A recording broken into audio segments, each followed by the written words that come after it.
Laban Pilipinas! Buong Pilipinas ngayon parang may sapi. Pero imbes na lumutang o mag-levitate, nagtatatalon at nagpapasirko-sirko sila.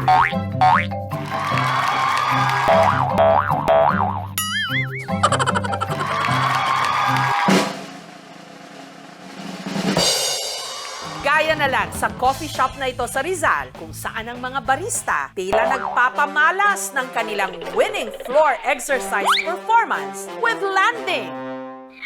Para ipakita po sa kanya na sumusuporta kami sa kanya at nakaka-proud na isang Pilipino yung nanalo ng gold sa Olympics. Kanya-kanya nga tayo ngayong gymnastics. Ang bago kasi nating iniidolo, ang double gold medalist sa 2024 Paris Olympics, si Carlos Kaloy Yulo. Sa Kalasyaw sa Pangasinan nga. Hetong si Romar. Mula pagbangon ng higaan, pagkuha ng tubig sa ref, at pagsuot ng tsinelas, aba, umi-stunt. Napatumbling daw kasi siya nung nalaman niya kung magkano ang naghihintay na incentives kay Kaloy dito sa Pilipinas. Cash reward mula sa gobyerno at mga pribadong kumpanya. 3-bedroom fully furnished condominium, house and lot, brand new car, at kung ano-ano pang lifetime perks. Ang tinatayang kabuuang halaga ng mga pabuyang matatanggap ni Kaloy, tinatayang aabot na sa 100 million pesos. Deserve! Sobrang nagulat po ako since ganun po yung premyo na matatanggap ni Carlos Yulo. Kaya ngayon pa lang po, para prepared na po ako pag dumating yung 2028 Olympics. Ang pagsirko-sirko, maning-mani lang daw talaga kay Romar. I am a former cheerleader po ng Team Pangasinan Pep Stars po. Pwede po akong ilagay sa base and also flyer. Kaya ko din po tumabling. And also, I can do split po. So, ito lang po yung sala namin, which is dito lang po ako gumagawa ng mga contents. And ito po yung sofa kung saan po ako tumatabling.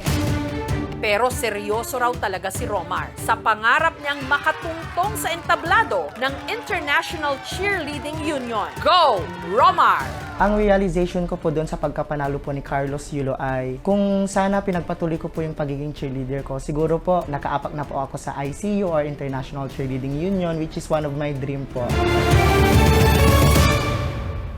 Samantala, matapos ang makapigil hiningang laban ni Kaloy sa Olympics, nag-relax at pa-food trip muna siya sa Paris.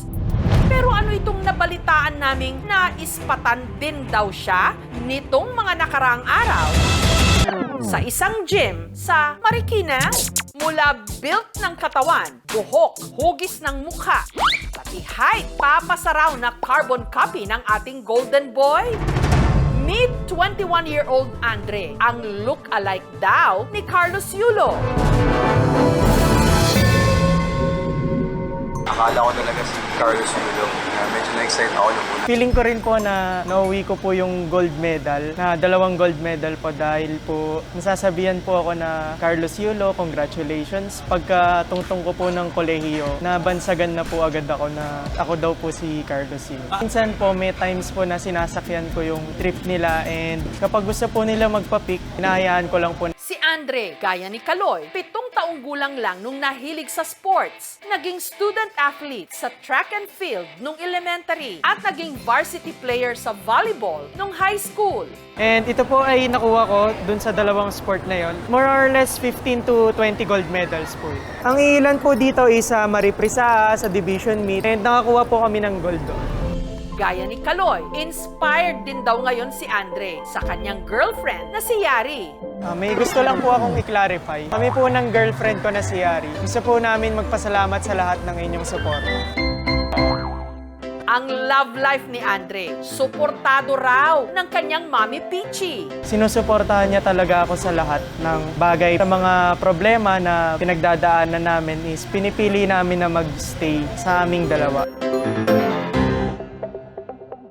Ang tinatamasang tagumpay ngayon ni Carlos Yulo, bumuhay ng interes ng publiko sa gymnastics. hanggang sa Barabarangay.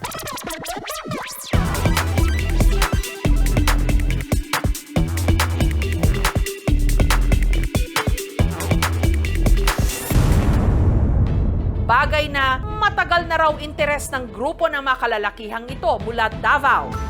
Ang Panabo Tamblingero. Sa lupit ng kanilang stunt, lahat kakabahan. Nagka-practice mi sa bagasuan sa bagasuan para safety among among landing nya sa dagat, diri dagat sapa sa yuta.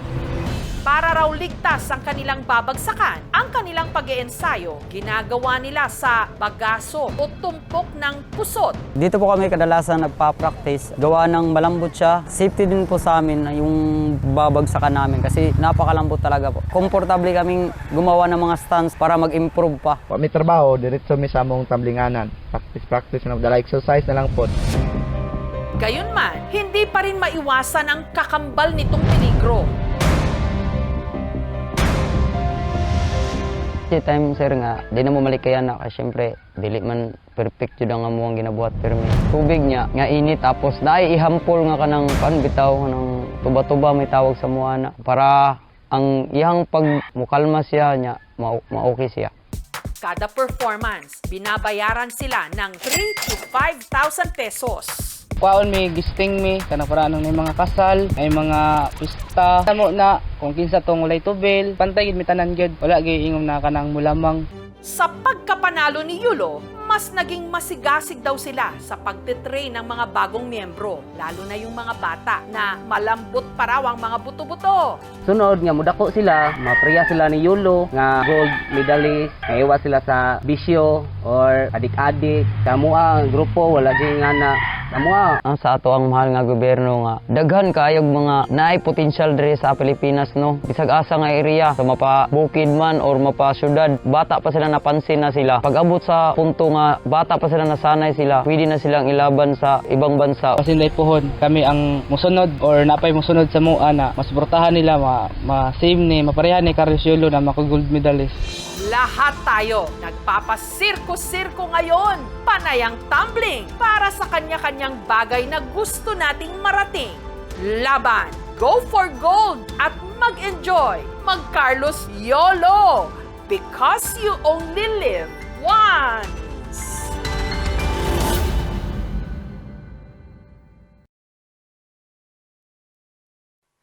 Thank you for watching mga kapuso. Kung nagustuhan niyo po ang videong ito, subscribe na sa GMA Public Affairs YouTube channel. And don't forget to hit the bell button for our latest updates.